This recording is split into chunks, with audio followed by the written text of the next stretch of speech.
welcome back to my channel. I apologize if I'm not too loud or you cannot hear me clearly. It's because baby's down for a nap and I wouldn't want her to wake up. She's been a bit fussy today. So I wanted to talk about my delivery and my delivery story, and talk about the first 2 months. And I apologize if you can hear someone outside. It's not my fault. It is not my fault. Anyway, Amiyah was born on March 8th this year, obviously. She was born through C-section, and that's what I want to talk about most, not really about Amiyah. Amiyah had time will come and we shall talk about her, and I apologize for the distraction.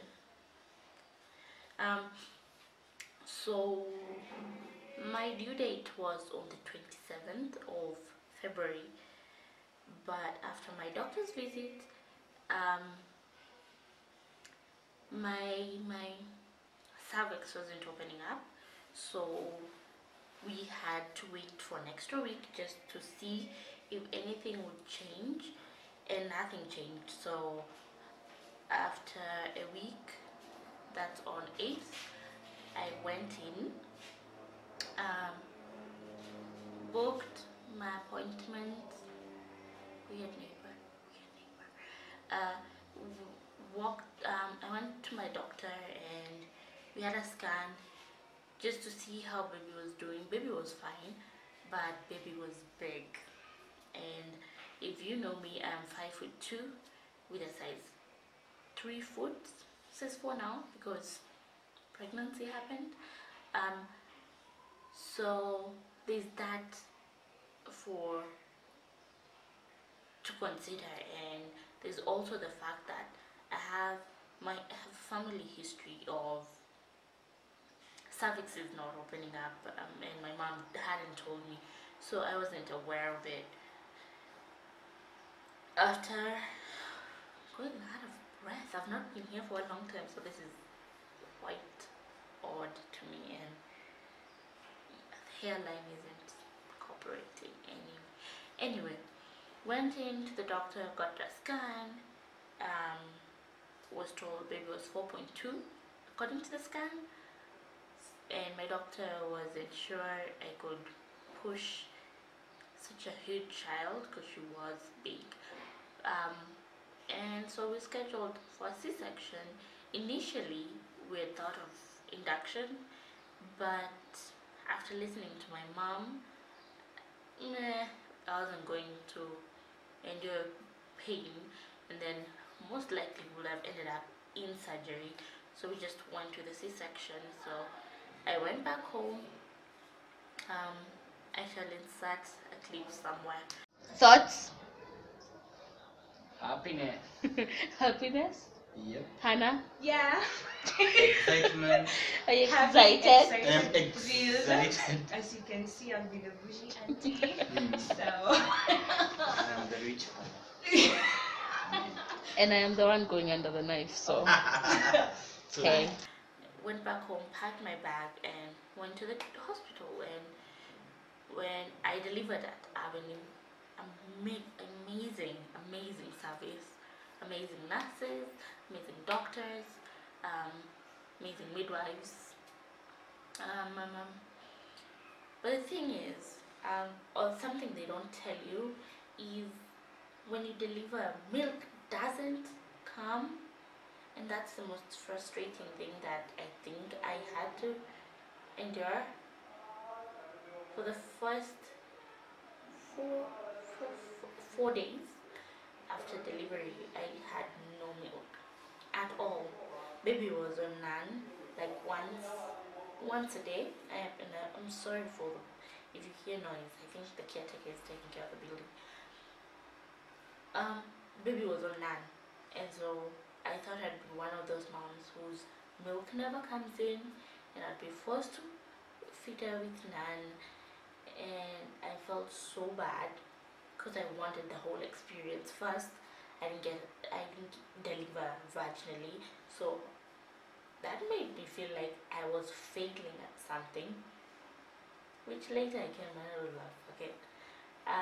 Second, my milk didn't come in until the 5th day, and when it did, girl,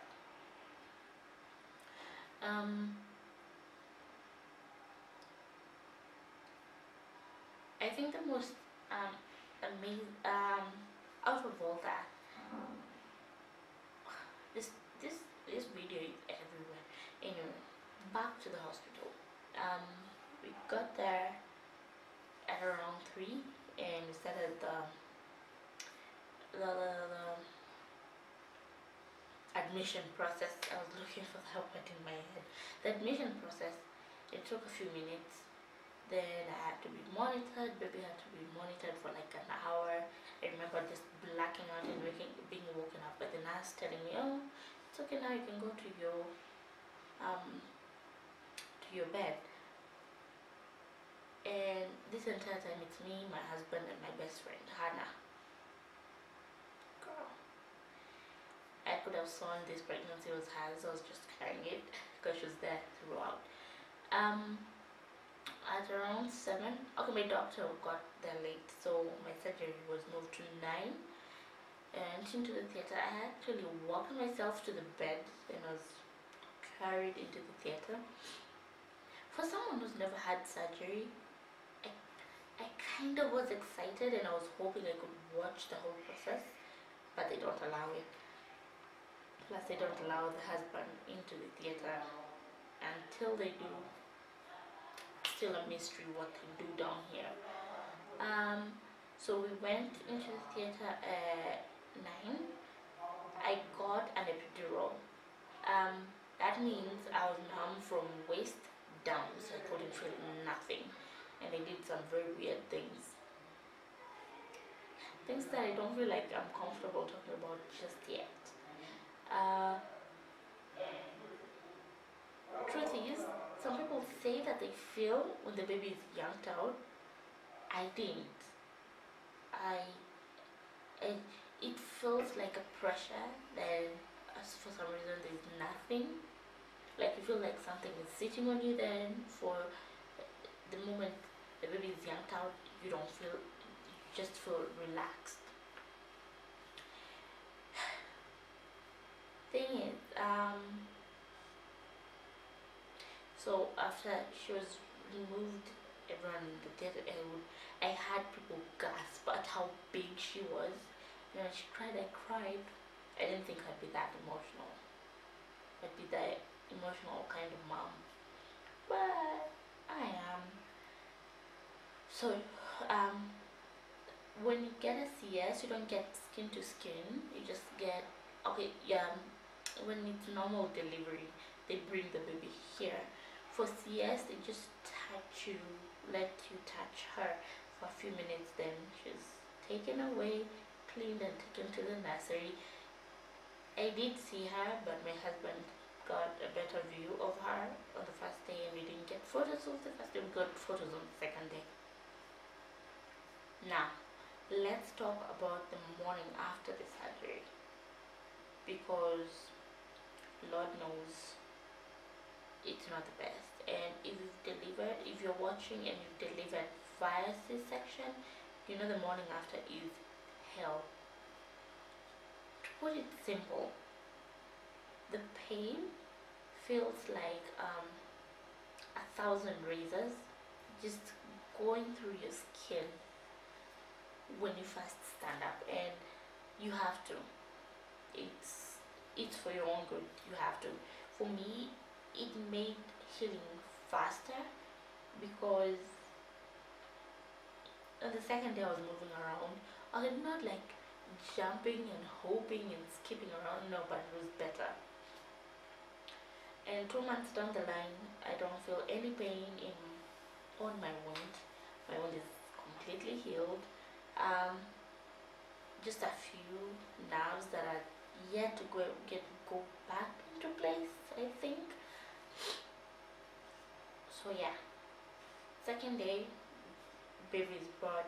You have no idea how to breastfeed. The nurse keeps telling you breast to latch the baby on, and you're looking at her and wondering, girl, first time I have no idea what I'm doing.